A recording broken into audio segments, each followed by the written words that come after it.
সরকার দায়িত্ব যখন নিয়েছিল তখন অর্থনীতি একটা ভঙ্গুর অবস্থায় ছিল। একদিকে সামষ্টিক সূচকে অর্থনীতির বড় একটা ঝুঁকির মধ্যে ছিল। তখন অর্থনৈতিক কর্মকাণ্ড স্থবির ছিল। সেইটার সাথে যদি আমরা তুলনা করি, মানে উত্তরাধিকার সূত্রে এই সরকার যে অবস্থায় অর্থনীতিটাকে পেয়েছিল, সেই তুলনায় এখনকার অবস্থাটা একটু বেটার। বিশেষ করে সামষ্টিক স্থিতিশীলতার সূচকগুলোতে মূল্যস্ফীতি 2 অঙ্কে ছিল, যেটা 1 অঙ্কে নেমেছে। রিজার্ভ ক্রমাগতভাবে কমছিল এবং এমন একটা অবস্থায় চলে এসেছিল যেখানে একটা বড় দুর্যোগ হলে সেটা মোকাবেলা করার মতো যথেষ্ট অর্থ সরকারের হাতে থাকবে কিনা সেই নিয়ে অনেক দুশ্চিন্তা ছিল। সেই জায়গা থেকে বর্তমানে রিজার্ভের যেভাবেই আমরা হিসাব করি না কেন, অঙ্কটা মোটামুটি একটা সেফ জায়গায় এসছে। যে পুরোপুরি সেফ হয়েছে সেটা বলা যাবে না, কিন্তু গত বছরের অগস্টে যেই পর্যায়ে ছিল সেখান থেকে আমরা এটাকে বাড়াতে সক্ষম হয়েছি। প্রায় $600-700 কোটি বেড়েছে। আর এই যে পড়ে যাওয়ার যে প্রবণতা ছিল সেটা থেকে বেরিয়ে এসছে। ব্যাংকিং খাতে একটা রক্তক্ষরণ চলছিল, সেটা বন্ধ হয়েছে। সমস্যা কেটে যায়নি, সমস্যা এখনো আছে। এগুলো হলো সামষ্টিক অর্থনৈতিক স্থিতিশীলতার সূচকগুলোতে। যেখানে আমার মনে হয় খুব একটা পরিবর্তন ঘটেনি, অবনতি হয়েছে এটা বলা বোধহয় একটু বেশি বলা হয়ে যাবে, কিন্তু উন্নতিও হয় নাই। সেটা হচ্ছে অর্থনৈতিক কর্মকাণ্ডের ক্ষেত্রে। যেই কর্মকাণ্ড আপনি প্রবৃদ্ধির হিসাব বলেন বা কর্মসংস্থান, বিনিয়োগ, এইসব ক্ষেত্রেই দেখা যাচ্ছে যে একটা স্থবিরতার মতো পরিস্থিতি বিরাজ করছে। জিনিস মূল্যস্ফীতি একে অঙ্কে চলে আসা মানে এটা না যে জিনিসপত্রের দাম কমছে, কমার পথেও না, বৃদ্ধিটা কমার পথে। এখন ধরেন আপনার যে 8% বা 8.3% যে মূল্যস্ফীতি, এটার অর্থ কি? যে এই সেপ্টেম্বরের মূল্যস্ফীতি আমি বলছি, তার মানে গত সেপ্টেম্বরে যেই জিনিসটার দাম 100 টাকা ছিল, এই সেপ্টেম্বরে সেটা কিন্তু 108 টাকা বেশি। তার মানে দামটা বেড়েছে। কিন্তু আগে ধরেন 10% গতিতে বাড়ত, এখন 8% গতিতে বাড়ছে। বাড়ার হারটা কমেছে, মূল্য স্তরটা কমে নাই। মূল্য স্তর বৃদ্ধিটা কিন্তু স্ফীতিটা চলমান আছে। হ্যাঁ, কিন্তু স্ফীতিটা আমরা কমাতে পেরেছি, কিন্তু মূল্য বৃদ্ধিটা কিন্তু চলমান আছে। ব্যাংক খাতে যে একটা আতঙ্ক ছিল, সেই আতঙ্কটা প্রশমিত হয়েছে। কিন্তু তার মানে এই না যে যেই রোগগুলো ছিল সেই রোগগুলো সেরে গেছে। সেগুলোর 1-2টা প্রতিষ্ঠানে যদি আপনার এই ধরনের সমস্যা থাকতো, তাইলে হয়তো সেখান থেকে দ্রুত বের হওয়া সম্ভব হতো। কিন্তু এখানে তো 1-2 প্রতিষ্ঠান না, এখানে তো প্রায় 15-20টা প্রতিষ্ঠান যেগুলো একেবারে দেউলিয়া। এবং এখানে ডিপোজিটাররা যে টাকাগুলো নিয়েছিলেন, সেই ব্যাংকের মালিকরা ওই টাকাগুলো বাইরে পাচার করে দিয়েছেন এবং তারা নিজেরাও পালিয়ে গেছেন। ওই অবস্থা থেকে খাতটাকে উদ্ধার করা, সেই জন্য প্রচুর প্রস্তুতির প্রয়োজন ছিল। এবং সেখানে একটা হলো তথ্যগুলো সঠিকভাবে সংগ্রহ করা, কারণ ওরা যেই তথ্যগুলো দিচ্ছিল, মানে ওদের balance sheet, profit and loss account যেগুলো, সেগুলোর উপর ভরসা করা সম্ভব ছিল না। কাজে আগে যাচাই করা, দেখা যে আসল অবস্থাটা কতটা খারাপ। আর দ্বিতীয় হলো যে এগুলোকে একটা নিষ্পত্তির দিকে নিয়ে যাওয়ার জন্য যেই আইনি প্রস্তুতিটা দরকার, কারণ এই ধরনের সমস্যা তো বাংলাদেশে এত ব্যাপক, এত গভীর আগে হয় নাই। তো সেইটার জন্য ব্যাংক কোম্পানি আইনটা যথেষ্ট ছিল না।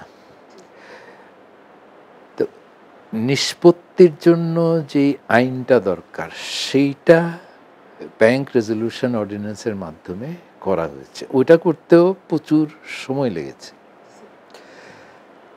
তারপরে 6টা ব্যাংকের নিরীক্ষাটা করা হলো এবং বিশ্বাসযোগ্যতার জন্য আন্তর্জাতিক প্রতিষ্ঠানকে দিয়ে এটা করানো হয়েছে। কেপিএমজি, আর্নেস্ট ইয়াংরা করেছে। সেই নিরীক্ষা করতে প্রায় 3-4 মাস সময় লেগে গেছে এবং এখন আইনটা হয়েছে, নিরীক্ষাটা হলো কিছুদিন আগে। ডিপোজিটর প্রোটেকশন আইনটাও উপদেষ্টা পরিষদে অনুমোদন পেয়েছে। আর এই যে 6টা ব্যাংককে একীভূত করার প্রক্রিয়াটা, সিদ্ধান্তটা হয়েছে, কাজ শুরু হয়েছে। এখনো ওই মানে আমরা চিকিৎসার মধ্যে আছি। সাধারণ মানুষরা যে সমস্ত পণ্য কেনাকাটা করে ওর মধ্যে প্রধানত হচ্ছে খাদ্যপণ্যগুলো। তো মূল্যস্ফীতি কমানোর ক্ষেত্রে আমাদের ওই অগ্রাধিকারটা ঠিক করা দরকার, যে সব তো একসাথে কমানো যাবে না।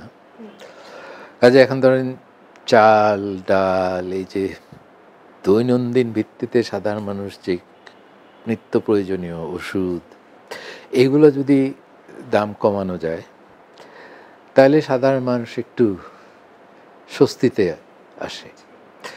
তো সেইটার জন্য এখানে দুই দিক থেকে কাজ করা প্রয়োজন। একটা তো হলো বাংলাদেশ ব্যাংক যেটা করছে তথাকথিত সংকোচনমূলক মুদ্রানীতি, সেইটা হলো সার্বিকভাবে মূল্যস্ফীতিকে চাহিদা নিয়ন্ত্রণের মাধ্যমে এটাকে একটা কমিয়ে আনার চেষ্টা। কিন্তু সাপ্লাই সাইডে এই যে আপনার উৎপাদন বা আমদানি খরচ, এইটা যদি আপনি কমাতে না পারেন তাহলে ওই সব নিত্য প্রয়োজনীয় জিনিসের মূল্য শুধু স্ফীতি না, এখানে তো যেটা দরকার যে মূল্য স্তরটাও কমাতে পারলে আগে যা ছিল তার চেয়ে কম দামে যাতে মানুষ কিনতে পারে।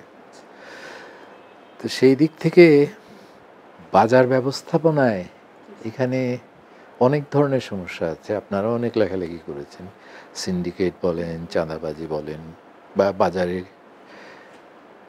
বড় বড় যারা প্রতিষ্ঠান আছে বাজারকে নিয়ন্ত্রণ করার ক্ষমতা রাখে, তারা যেভাবে মূল্যকে ম্যানিপুলেট করতে পারে কর্পোরেটগুলো, সেখানে প্রতিযোগিতা যদি বাড়ানো যায় তাহলে মূল্য স্ফীতিটা কমে যায়, স্তরটাও নামার একটা সম্ভাবনা তৈরি হয়। আমাদের টার্গেট যদি আপনি সম্ভব হিসাবে ধরেন তাহলে ওটা কিন্তু বাস্তব হবে না। সম্ভব বলতে আমি যেটা বোঝাচ্ছি যে আমি করদাতা, আপনি কর আমার থেকে আদায় করছেন সরকার, আমি যে টাকাটা দিচ্ছি সেই টাকাটা আপনি পাচ্ছেন কিনা। মাঝপথে গিয়ে ধরেন আমি 100 টাকা দিলাম, আপনি 70 টাকা পাইলেন, কাজে আমার ফোকাসটা হচ্ছে যে ওই 30 টাকাটা যেটা করদাতা কিন্তু দিচ্ছে ঠিকই, তো ওই 30 টাকা যদি আমি কিছুটা আমার কোষাগারে আনতে পারি তাহলে করদাতার উপর বোঝা না বাড়িয়ে রাজস্ব আদায় বৃদ্ধিটা হতে পারে। হ্যাঁ, তো এখানে কর ফাঁকি একটা আছে। আর সবচেয়ে বড় অঙ্ক যেটা, সেটা হলো দুর্নীতি। মানে এই যে নেগোশিয়েট করে করদাতা থেকে একটা পরিমাণ নেওয়া হয় কিন্তু ট্রেজারিতে জমা হয় তার চেয়ে অনেক কম। মানে কিছুদিন আগে যেমন অর্থ উপদেষ্টা একটা কেসের কথা বলেছিলেন যে ওনারা একটা ডিল ধরতে পেরেছেন যেখানে কর অ্যাসেসমেন্ট ছিল 100 কোটি টাকা।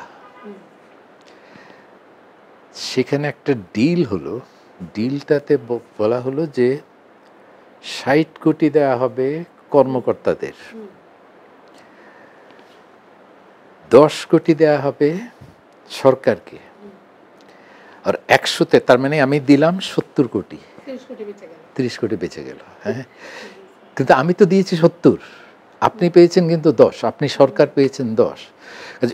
ওই 60টাকে যদি আপনি কমাইতে পারেন তাহলে তো আমার উপর বোঝা বৃদ্ধি না করে আপনি কর।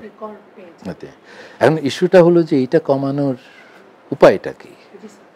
এটা তো মানে একটা ডিপ একটা প্রবলেম, এই যে করাপশন, এই নেগোসিয়েশন। এখানে প্রথম যেটা সরকারকে নজর দেওয়া হচ্ছে সেটা হচ্ছে যে এই ধরনের ডিল করার সুযোগগুলিকে বন্ধ করে দেওয়া।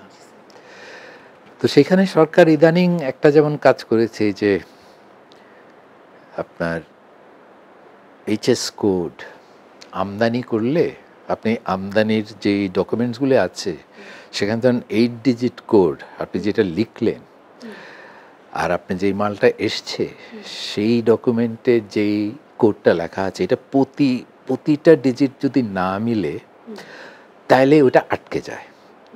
আটকে গেলে মানে এটা বন্দরে পড়ে থাকে মালটা। একদিকে কিন্তু সেটার জন্য ডেমারেজ চার্জ দিতে হয়, অন্যদিকে ওইটার সুযোগ নিয়ে নেগোসিয়েশন হয়।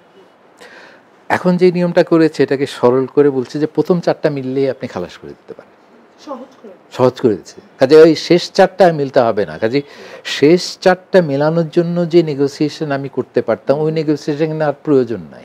একই ধরনের পণ্যের উপরে যে নানান রকমের রেট দেওয়া হয় সেই রেটগুলোকে যদি একীভূত করা হয় তাহলেও নেগোসিয়েশনের জায়গাটা কমে যায়। ওরা যে আপনি বললেন ওরা যে তৈরি করে রাখে তার মানে কি পলিসি করার অথরিটিটা তাদের কাছে আছে, সেই ক্ষমতা তাদের কাছে আছে। কাজে যে কর আদায় করছে সেই যদি নীতি নির্ধারণ করতে না পারে তাহলে তো আর তার এই সুযোগটা থাকে না। তো ওই ক্ষেত্রে এই যে কর যারা কালেক্ট করেন তাদের কাছ থেকে পলিসির ক্ষমতাটা সরিয়ে আনতে পারলে আরেকটা সুযোগ বন্ধ হয়ে যায়। সরকার একটা পলিসি নিয়েছে যেটা সবখান থেকে গবেষক বলেন, থিঙ্ক ট্যাঙ্ক যারা আছে, এটা তো অনেক দিন ধরেই এই পৃথকীকরণের কথা মানে এক যুগের বেশি হয়ে গেছে। তো যেটা সবার কাছে গ্রহণযোগ্য একটা সংস্কার সেটা করতে গিয়ে এটাকে প্রতিরোধ করার জন্য যে ধরনের আন্দোলন করা হলো, যে বিশৃঙ্খলা তৈরি করা হলো সেটার তো একটা জবাবদিহি থাকতে হবে। সেই জন্য নালে তো এটা এমন একটা নজির স্থাপন করে যেটা ভবিষ্যতে অন্য কোনো প্রশাসনিক সংস্কার করতে গেলেই তারা বলবে এনবিআর এটা করে পার পেয়ে গিয়েছিল, আমরাও করি। কাজে এখানে একটা দৃষ্টান্ত স্থাপন করা যে আপনি শৃঙ্খলার মধ্যে থেকে আপনি আপনার মতামত জানাইতে পারেন, কিন্তু এনবিআরের একটা মতো একটা প্রতিষ্ঠান এটাকে বিশেষ করে মে জুন মাসে যখন আপনার রেভিনিউ কালেকশন সবচেয়ে বেশি হয় ওই সময় আপনি এটাকে অচল করে দিলেন, এইটা তো একটা মানে হস্টেজ করার মতো।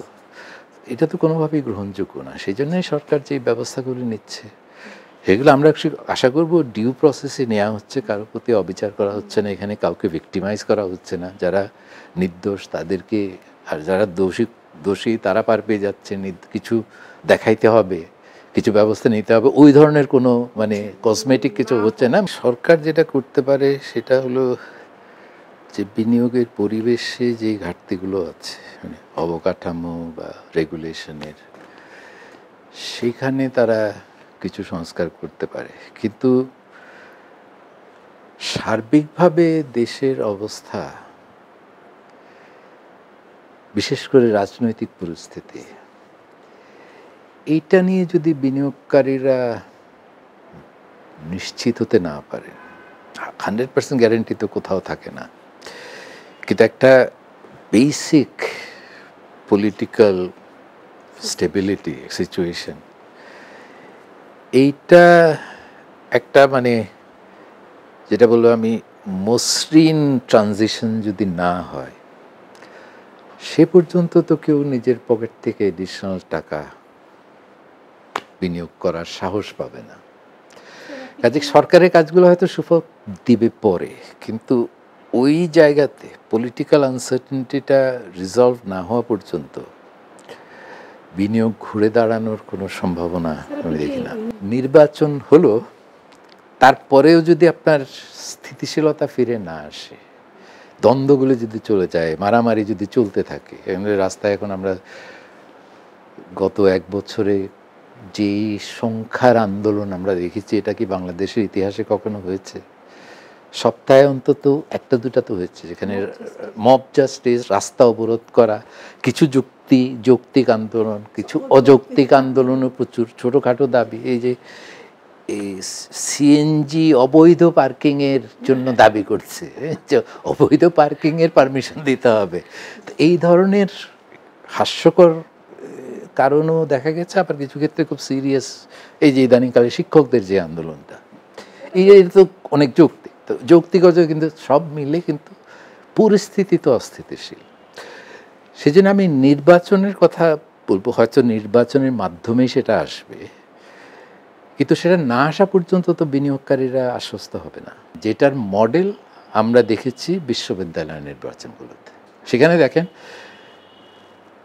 নির্বাচন হলো, এমনকি আমাদের যে একটা কালচার, যে যারা হেরে যায় তারা ফলাফলকে গ্রহণ করে না, সেটাও আমরা দেখেছি কিছুটা। হ্যাঁ, যে ভোটের দিনের শেষের দিকে যারা বুঝতে পেরে যে আমরা হেরে যাচ্ছি, তারা বর্জন করেছে।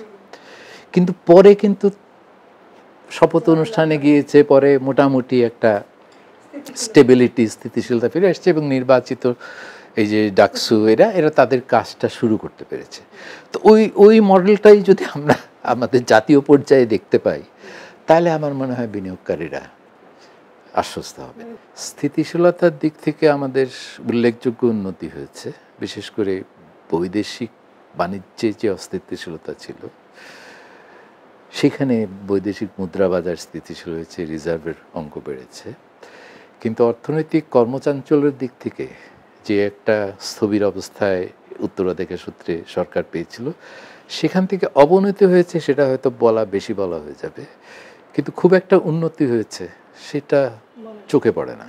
উন্নতি না হওয়ার পেছনে আমার কাছে প্রধান কারণ হিসাবে মনে হয় যে এদের প্রায়োরিটি কী ছিল।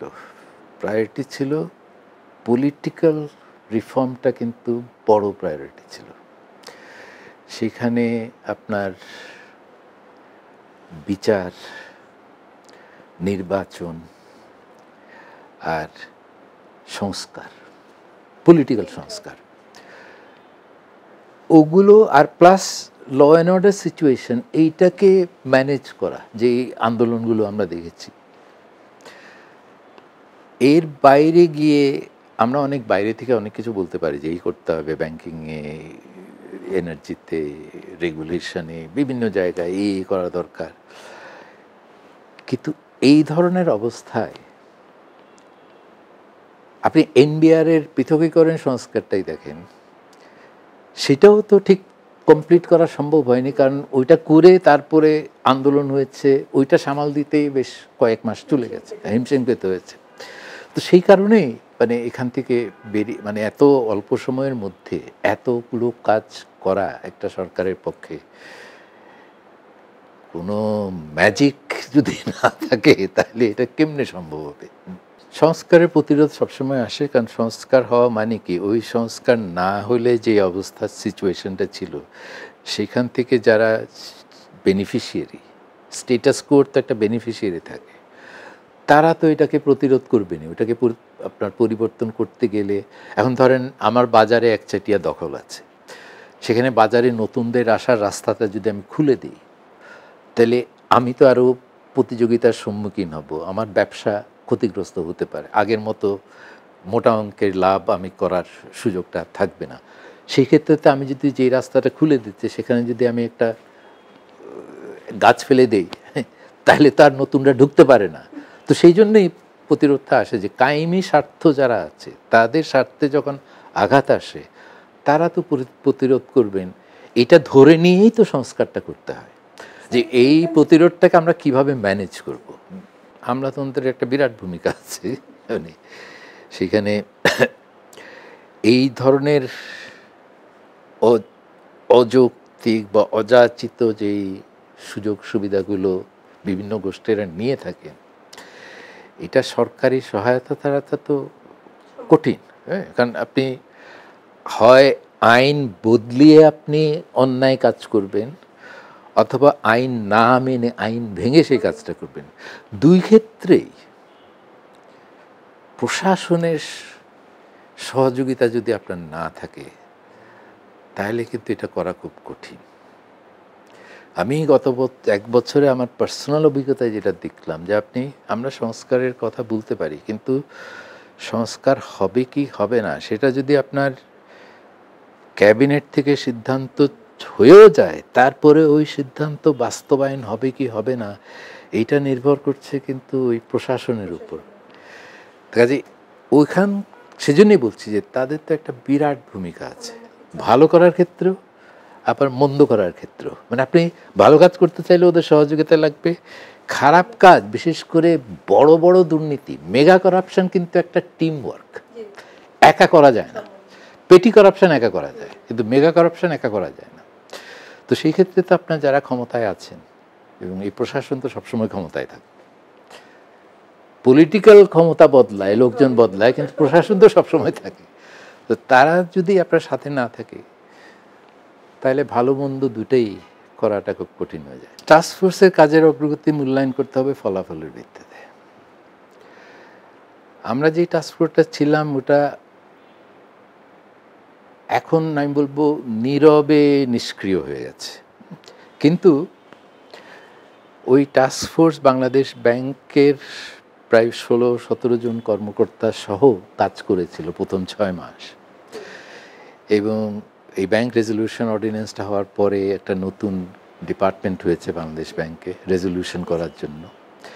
তারা, আমি যতদূর জানি, তারাই এই কাজগুলো করছেন। কাজেই এই যে মার্জার প্রক্রিয়া যেটা শুরু হয়েছে 6টা ব্যাংকের, এইটা যদি সফলভাবে একটা নিষ্পত্তির দিকে আলোর মুখ দেখতে পায়, তাহলে আমি বলবো যে আপনি বলতে পারেন যে টাস্কফোর্স কার্যকর হয়েছে। মানে আর যদি এটা এদিক ওদিক কোনো দিকেই না যায়, যেখানে আছে এখানেই থেমে থাকে, তাহলে টাস্কফোর্স দিয়ে তার আবার কোনো লাভ হলো না। একটা হয়তো হয়েছে ব্যাংক রেজলিউশন অর্ডিন্যান্স হয়েছে, ডিপোজিট প্রোটেকশন আইন হয়েছে, কিন্তু কাগজে কলমে আইন করে সেটা যদি আপনি মাঠ পর্যায়ে ফলাফল না পান, তাহলে ওই আইন দিয়েও আমার কী লাভ? কাজেই অন্যান্য ক্ষেত্রেও এই যে ধরেন অ্যাসেট রিকভারির জন্য যে টাস্কফোর্সটা করা হয়েছে, সেটাও দেখতে হবে অ্যাসেট রিকভারির জন্য যারা অ্যাসেট পাচার করেছেন তাদেরকে আমরা একটা জবাবদিহির মধ্যে আনতে পারছি কিনা, অর্থ পাচার বন্ধ হচ্ছে কিনা, আর পুনরুদ্ধার কতটা করতে পারছি। এই 3 জায়গায় যদি আমরা কিছু সুফল না দেখি, তাহলে ওই টাস্কফোর্সকে আপনার ব্যর্থ বলতেই হবে। এ পর্যন্ত মানে প্রক্রিয়া প্রসেস, যেমন ব্যাংক মার্জারের প্রসেসটা হয়েছে, কাজ চলছে, কিন্তু ওই ফিনিশ লাইনে তো আপনি পৌঁছান নাই এখনো। গ্লোবালি এই টাকা ফেরত আনাটার রেকর্ড খুব খারাপ, আর আমাদের এখানে এই টাস্কফোর্স অর্থ পাচার, এই যে রিকভারি টাস্কফোর্সটা কিন্তু খুব কমপ্লিকেটেড একটা টাস্কফোর্স।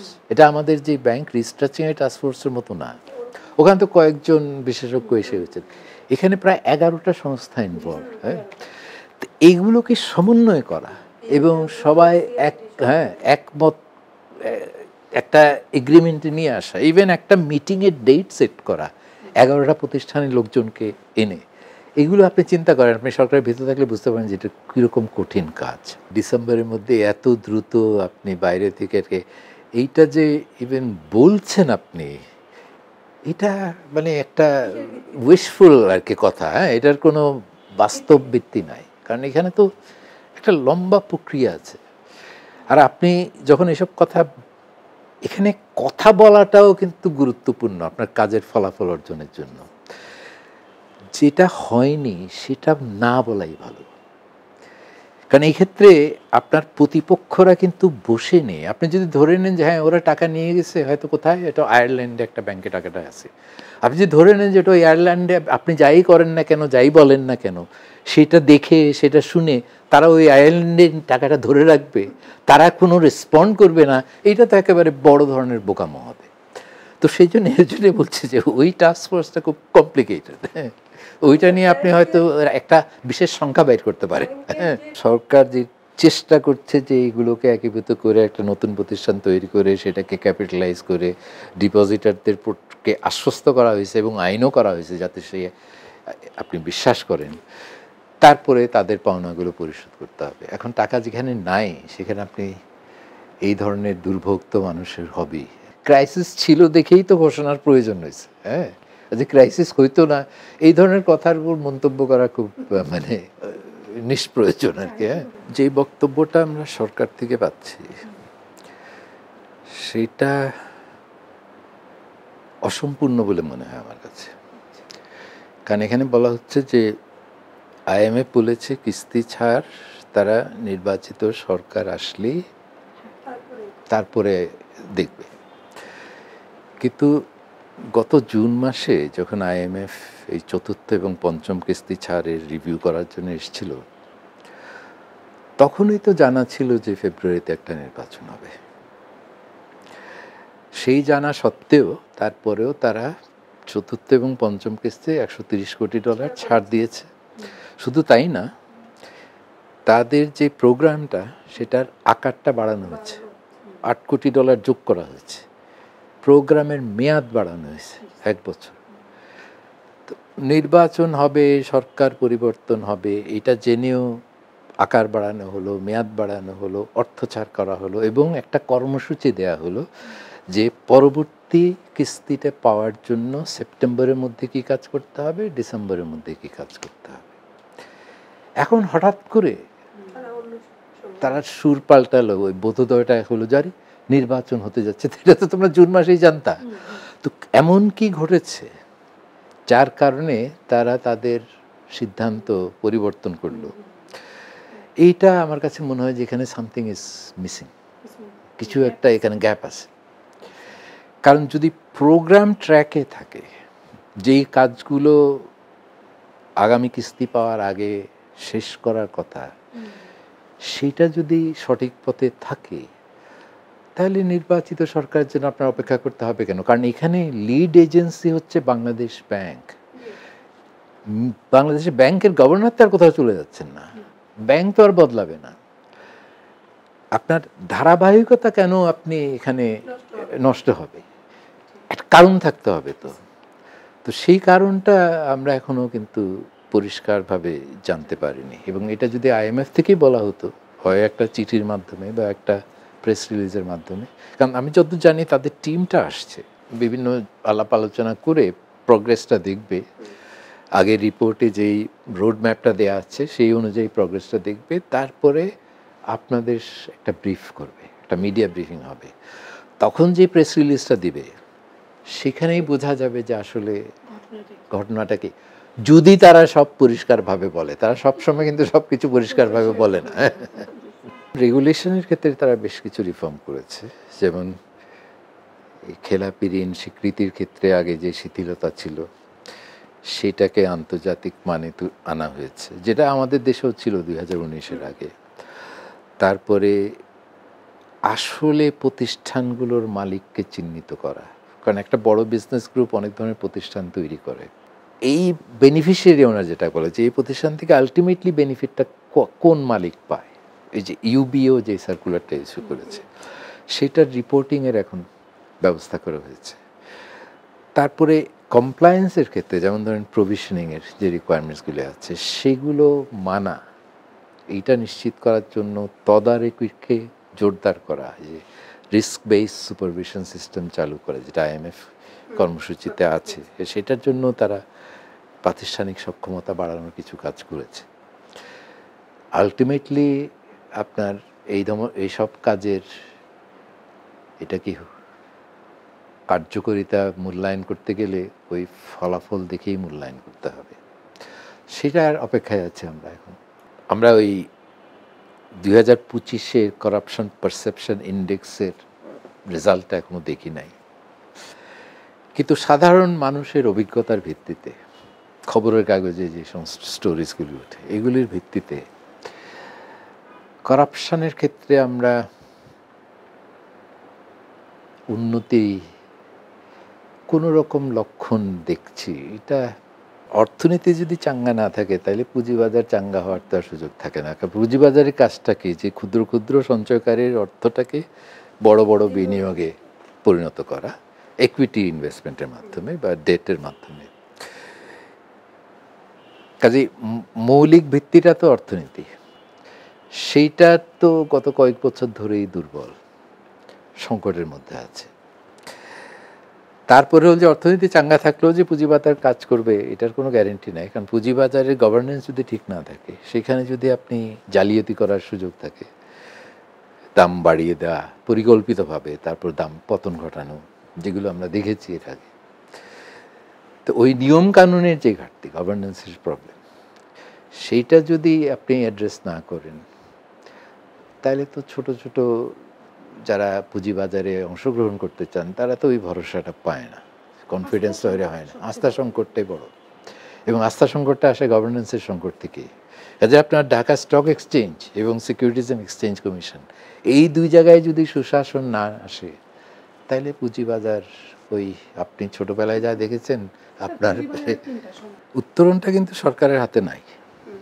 উত্তরণটার হ্যাঁ, তো সেই ক্ষেত্রে আপনি যদি বলেন যে আমি এটা পিছাতে যাই, সেটার জন্য একটা আবেদন করতে হবে, এবং ওই আবেদনের মধ্যে আপনাকে যুক্তি দেখাইতে হবে যে আপনি কি উত্তরণের সিদ্ধান্ত যখন হয়েছিল এবং জেনারেল অ্যাসেম্বলিতে পাশ হয়েছিল 2021-এ, তারপরে অর্থনীতিতে কি এমন কিছু ঘটেছে যেখানে ওই 3টা সূচকে আপনি পিছিয়ে গেছেন, সেটা তো আপনাকে ডেটা দিয়ে প্রমাণ করতে হবে। তো ওই পিছানোর আর্গুমেন্ট আমাদের নাই, কারণ ডেটা সেটা বলে না। তারপর আপনি বলতে পারেন যে না, আমি পিছাইনি, কিন্তু আমি যদি গ্র্যাজুয়েট করে যাই তাহলে আমার ভবিষ্যতে প্রবলেম হতে পারে। তো সতর্কতামূলক কারণে সেটাও আপনাকে কিন্তু অ্যানালিসিস করে দেখাইতে হবে। আমাদের সাথে নেপাল এবং লাওসও গ্র্যাজুয়েট করতে যাচ্ছে। আমরা যেই বিশ্বে বাস করছি তারা তো একই বিশ্বে বাস করছে। তাহলে আমরা যদি বলি ট্রাম্প ট্যারিফ এসছে, এটা তো আগে ছিল না, ওই উত্তরণের সময় ছিল না সিদ্ধান্তের, তো এটার কারণ তো এটা তো অন্যদের ক্ষেত্রেও প্রযোজ্য। তো এইটা মোকাবেলা করার বা গ্র্যাজুয়েশন করতে হবে, এটা তো আমরা জানতাম। এবং যেই সমস্ত বাজারে এর প্রভাবটা সবচেয়ে বেশি পড়বে, এটা তো ইউরোপিয়ান বাজার, ক্যানাডার বাজার, জাপান। এখানে তো ইমিডিয়েটলি সুবিধাগুলো উঠে যাচ্ছে না, 2029 পর্যন্ত আপনার সময় আছে। ওই সময়ের মধ্যে আপনি কেন প্রস্তুতিটা শেষ করতে পারবেন না? এইটার যদি একটা অকাট্য যুক্তি খাড়া করতে না পারেন, তাহলে আবেদন করেও সেটার যে সম্মতি পাবেন যেটা পিছিয়ে দেওয়ার, এইটা বোধহয় বাস্তব হবে না। কাজে সরকার আবেদন করতে পারে, কিন্তু আমার মনে হয় ওইটা ধরে নেওয়াটা ঠিক হবে না, এবং এই প্রস্তুতির কাজগুলো আরও ত্বরান্বিত করাই, যাতে একটা দীর্ঘমেয়াদী সমাধান আমরা চাই। কারণ আপনি পিছাই দিলেও তো 2-3 বছর পিছাবেন, তারপরে তো একই সমস্যা আবার ফিরে আসবে, যেতে তো হবেই। সম্মানের জায়গা, কিন্তু এটা হলো মানে এলডিসি থেকে বেরিয়ে আপনি উন্নয়নশীল দেশে ঢুকেছেন, এটা কিন্তু ওই একেবারে মানে হতদরিদ্রতা থেকে বেরিয়ে আসার মতো। হ্যাঁ, খেতে কাজেই শুধু সম্মানের দিকটা একটা দিক আছে, কিন্তু আমার মনে হয় প্রস্তুতিটাই সবচেয়ে বড় বিষয় এখানে। আমি প্রস্তুতি নিতে পারি নাই, এই যুক্তিটা বোধহয় গ্রহণযোগ্য হবে না, কারণ প্রস্তুতিটা আপনি নেয়ার জন্য কি করেছেন সেটা বলতে হবে, যে আমি এই করেছি কিন্তু ফলাফল আসেনি। কিন্তু আপনি যদি বলেন আপনি ট্যারিফ পলিসির সংস্কার দরকার প্রস্তুতির জন্য, কিন্তু এটা আমি করি নাই, তাহলে তো বলতে পারেন যে প্রস্তুতির ঘাটতি আছে। এটা করেন নাই, ঠিক আছে, এখন করেন। তো এখানে তো আরও অনেক ধরনের মানে ইস্যুস আছে। একটা কঠিন জার্নির মধ্যে দিয়ে গেছে এবং যাচ্ছে, জার্নি তো শেষ হয় নাই। সেই জন্য আমি বারবার বলি যে ফেব্রুয়ারিতে যদি একটা মসৃণ ট্রানজিশন হয়, তাহলে আমি বলবো যে এনারা তাদের কাজটা সঠিকভাবে করতে পেরেছে। কিন্তু ওই মসৃণ জার্নিটা যদি না হয়, আমরা আরেকটা অস্থিতিশীল পরিস্থিতির দিকে যদি চলে যায়, তাহলে তো আপনি বলতে পারেন না যে গত 1 বছর বা 1.5 বছরে আমরা অর্থনীতিকে একটা ভালো দিকে নিতে পেরেছি। 70,000 কোটি টাকার মতো অতিরিক্ত বরাদ্দ শুধু বেতনের জন্য প্রয়োজন হতে পারে, যেটা আপনার প্রায় 2-2.5 মাসের রাজস্ব আদায়ের সমান। আমার প্রশ্ন হলো যে এই সংস্কারটা, মানে এই বেতন কাঠামোর বেতন বৃদ্ধি বলবো, এইটা এত তড়িঘড়ি করে করার কি দরকার ছিল? যেখানে আমার যৌক্তিকতাটা কি? কারণ এখানে 3 ধরনের যৌক্তিকতা হতে পারে। একটা হলো যে গত পে কমিশনের রেকমেন্ডেশনের পরে এবং সেখানে যে বৃদ্ধির কথা বলা হয়েছে সেগুলো দেওয়া সত্ত্বেও মূল্যস্ফীতির সাথে তাল মিলিয়ে সরকারি কর্মচারীদের বেতন বৃদ্ধি হয় নাই। এটা একটা ফ্যাকচুয়াল আপনি বলতে পারেন, কিন্তু সেটা প্রাইভেট সেক্টরও হয় নাই, কিন্তু বিশেষ করে নিম্ন পর্যায়ে হয় না। দ্বিতীয় একটা আর্গুমেন্ট হতে পারে যে সরকারে এসে কাজ করাটা কম্পিটিটিভনেস হারায় ফেলছে, মানে আমরা প্রাইভেট সেক্টরের সাথে কম্পিট করতে পারছি না এই বেতনের কারণে, যার কারণে আমরা ট্যালেন্ট আকর্ষণ করতে পারছি না। তো সেটা আপনাকে দেখাইতে হবে ডেটা দিয়ে যে এই পর্যন্ত যে বৃদ্ধি হয়েছে সেটা ফার্মাসিউটিক্যালে কীরকম হয়েছে, গার্মেন্টসে কীরকম হয়েছে, অন্যান্য সেক্টরে ইলেকট্রনিক্স, লাইট ইঞ্জিনিয়ারিং, আপনার কম্প্যারেটরদের বের করে তারপর আপনি দেখতে পান যে আগে শুরুতে যে অবস্থা ছিল এখন আমরা কম্পিটিটিভনেস সূচকে আমরা পিছিয়ে পড়েছি। সেই বিশ্লেষণ তো হয় নাই, সেই বিশ্লেষণ তো করতে হবে আপনাকে, কারণ আপনি তো জনগণের টাকা দিয়ে বেতন দিবেন। আর তৃতীয় হচ্ছে যে এই বেতন যদি আমি বাড়াই তাহলে উৎপাদনশীলতা বাড়বে, সার্ভিস ডেলিভারির কোয়ালিটিটা বাড়বে, মানে সরকার যে সেবাগুলি প্রদান করেন সেটা করতে গেলে তো আপনার প্রশাসনিক সংস্কারের সাথে এই বেতন বৃদ্ধির সংস্কারটাকে যুক্ত করতে হবে। আমরা 2016 সালেও যখন সব বেতন প্রায় দ্বিগুণের বেশি বেড়ে গেল তখন আমরা শুনেছিলাম যে এর ফলে করাপশন কমবে। কোন ধরনের করাপশন করবে? ওখানে বলছিল দুই ধরনের করাপশন আছে, একটা হলো নিড বেস করাপশন, মানে প্রয়োজনের পেটের টানে করে, ওইটা করার প্রয়োজন হবে না ব্যক্তি, আর একটা হচ্ছে লোভের ভিত্তিতে গ্রিড বেস করাপশন, সেটা নাও কমতে পারে, কিন্তু কোনো ধরনের করাপশনই কমেছে বলে ওরকম কোনো এভিডেন্স তো আমরা দেখাতে পারবো না। কাজেই মানে পারফরমেন্স ইমপ্রুভ করা এটা একটা তৃতীয় যুক্তি হতে পারে, কিন্তু ওই পারফরমেন্স ইমপ্রুভ করার জন্য তো ধরেন আপনার বেতন বৃদ্ধিকে মেরিট বেস করতে হবে।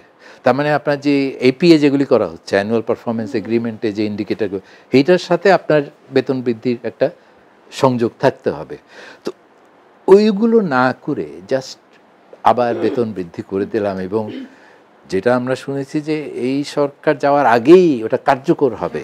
খবরের কাগজ, নিখাত, নির্ভীক, নিরপেক্ষ।